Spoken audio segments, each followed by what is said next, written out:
Today I'm going to be talking a little bit about life structure along the OCD recovery journey and after with life in general, and my life in general. So if you think about life structure, it's hugely overlooked. It's barely even covered by so many people working with OCD, but it is one of the most important things along that recovery journey. And the reason being because it boxes in sections of the day so that you're utilizing your time to get in direction towards your goals, when your goal being OCD recovery. So if you look at, for example, let's just take me, for example, now. I'm doing this video after I've just had a workout. Why am I doing that? Because I work a lot, and look, today is a Sunday and I'm having to do one-to-ones. And when it comes through the day, I think, okay, I've got to do a video. I think, oh, when will I do it? Okay, if I do it after workout, then I can fit the video in here. And then other times of the day is for writing the articles we do, emailing people, social media content, all different things that we have to do. But a large part of it is taken up through the one-to-ones and organizing all the day-to-day running of things, because we work with a lot of people in all different countries around the world. So if I didn't have a life structure that was which kept things organized, it would really get out of hand. So if I take, for example, the last 4 months, I've been in Rotterdam, Amsterdam, Madrid, Barcelona, Dubai, Abu Dhabi, Berlin, and I can't remember where else, somewhere else. And so all doing face-to-face one-to-ones. Now, before that, I was looking forward to going away. And I liked traveling to different places and doing that, a part of the job that I do enjoy.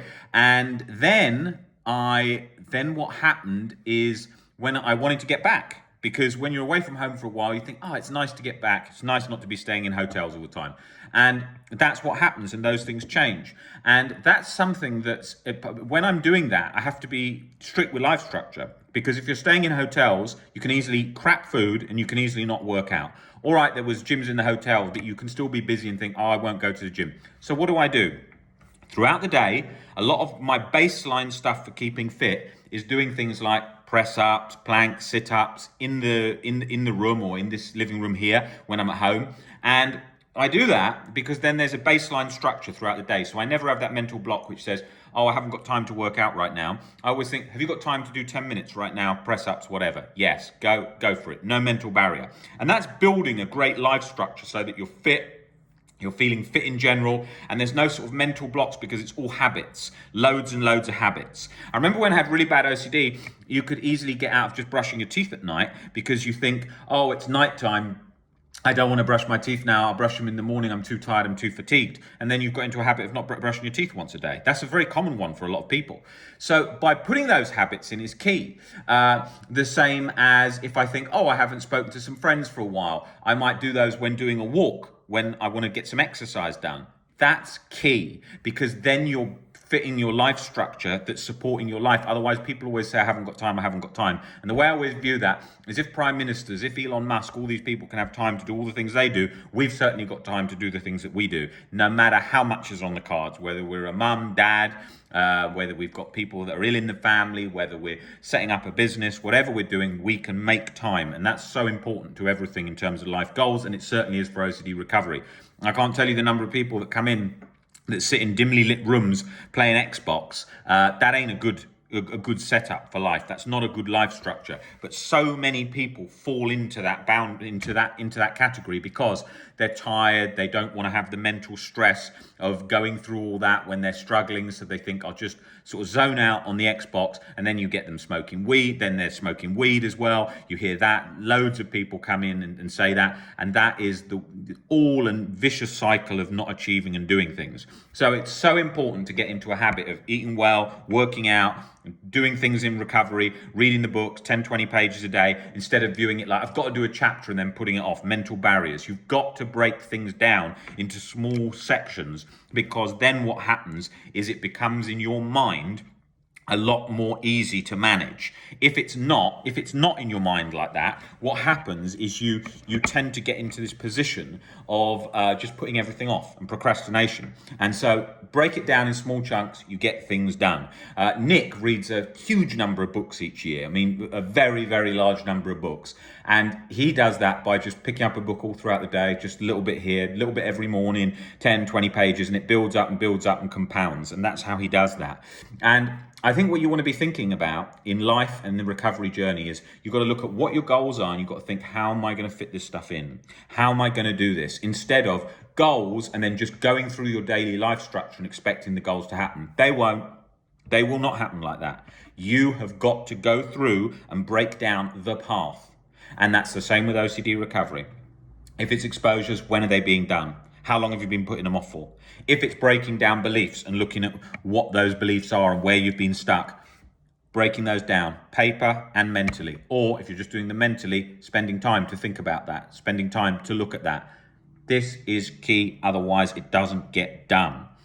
Now, another thing that I want to talk about here in relation to you feeling overwhelmed is when people start to fill up their day with things and tasks. They feel, oh, it's too overwhelming, or the fear is too strong and the fear is telling me there's no point in doing it because if I did X, Y, Z in the past, like real event harm OCD, there's no point doing any of my tasks. That's why a lot of people coming to me with belly like eating and feeling so depressed because OCD, POCD, harm OCD is telling them they're so bad because they did X, Y, Z. So then they feel like every task pointless. You've got to push on through that feeling regardless. Yeah, because if you don't push on and you don't do that, right, you are going to stay in a position of where you are. So you have got to feel the depressed feelings, you've got to feel the anxious feelings, and you have got to move forward regardless of those feelings. And that is vital to moving towards your goals, particularly OCD recovery. And I really think that one of the things I always used to think about is when I was stuck and I used to think, I don't want to go to the gym today, I don't want to work out, I don't want to do any of that, is to imagine OCD like having a bucket with a hole in it, and the water in the bucket is your energy level, and the hole is the OCD, and that water's pouring all the time out. And whenever you work out and eat healthy, you're pouring more water into the bucket and you're keeping the energy level up. So until that hole's fixed, yeah, you're going to need to be doing things in life structure to keep yourself fit and healthy, to give yourself that energy to make it through the day. Otherwise, you'll just be lying on the couch with a laptop on your chest, working on a computer on your back. And that's not very helpful at all.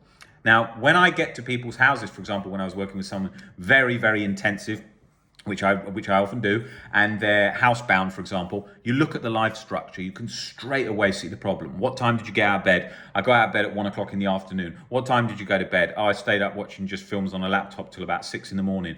Okay, what exercise are you doing? Nothing. I've got backache and I feel nauseous because of meds and because of my OCD.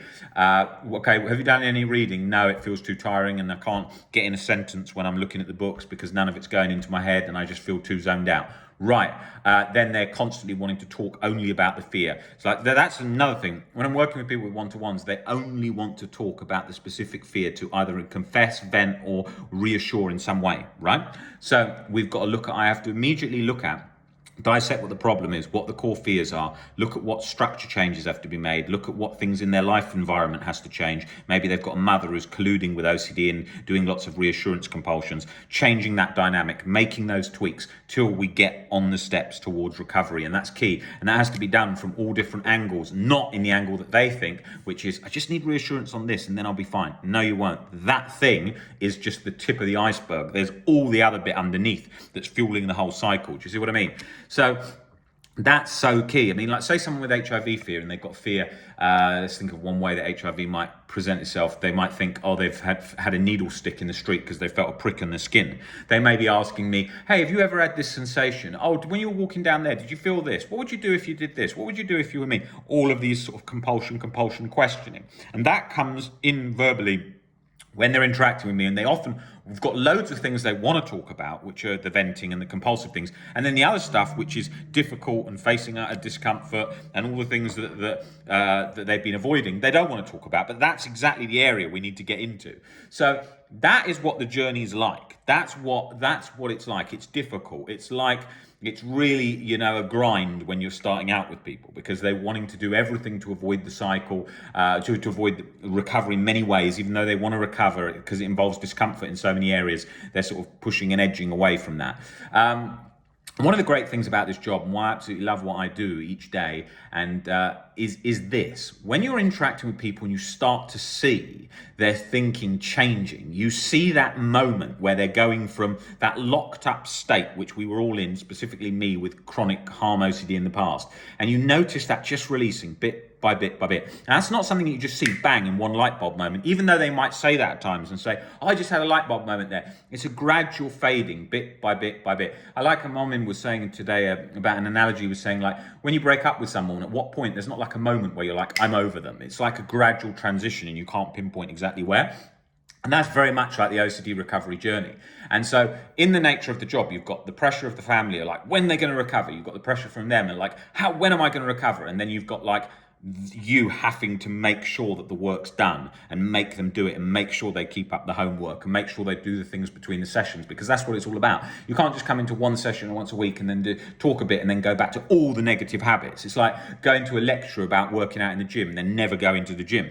And that's key. And then the most common compulsive questions are like, you could be talking to someone all about recovery and then at the end of the question, so what do I do? Because people are fixated on doing like there's some magic trick that you just do, whereas actually it's an observational process of all different perspective shifts, like layers of an onion coming off gradually, that leads to recovery. And that's through conversations, exposures, breaking down beliefs and so on. And that's a process that's going along gradually. So that's why it's like that. And that's why forums are full of people going through like, what do I do in this? What do I do in that? Or let me just think this, looking like in an anxiety book, looking for a magic key to unlock the lock, which is the compulsive cycle. And that's specifically how we all approach harm and real event OCD, going back through the past of, if I can just get that feeling right, then I can unlock that feeling. If I could just know that about the future and know that's completely safe, then I'll be all right. And it's that. What do you think it was like for me with existential OCD? Like with all these AI things at the moment in media, if I was like super locked on with existential OCD like I was in the past, I'd be like, oh, I just need to know there's no risk with that and no risk with that, because I couldn't sit with uncertainty. And I was doing too much verbal compulsions in different ways and Googling science stuff and so on. We have to get comfortable not knowing all that stuff. Uncertainty, we've got to get comfortable learning to bring down our catastrophized thinking bit by bit. We've got to do this in all different areas to recover. And this is key, and this is what it's all about. And it doesn't matter where you are, it doesn't matter. It doesn't matter where you are, how long you've been stuck. You can be 60, you can be 12, it doesn't matter. I've worked with people from every age range, and I've worked with people who've been stuck for 40 years and everything. And people come in the door and they always say, but Rob, I've been stuck for 25 years and I've been trying for 25 years and I haven't got better.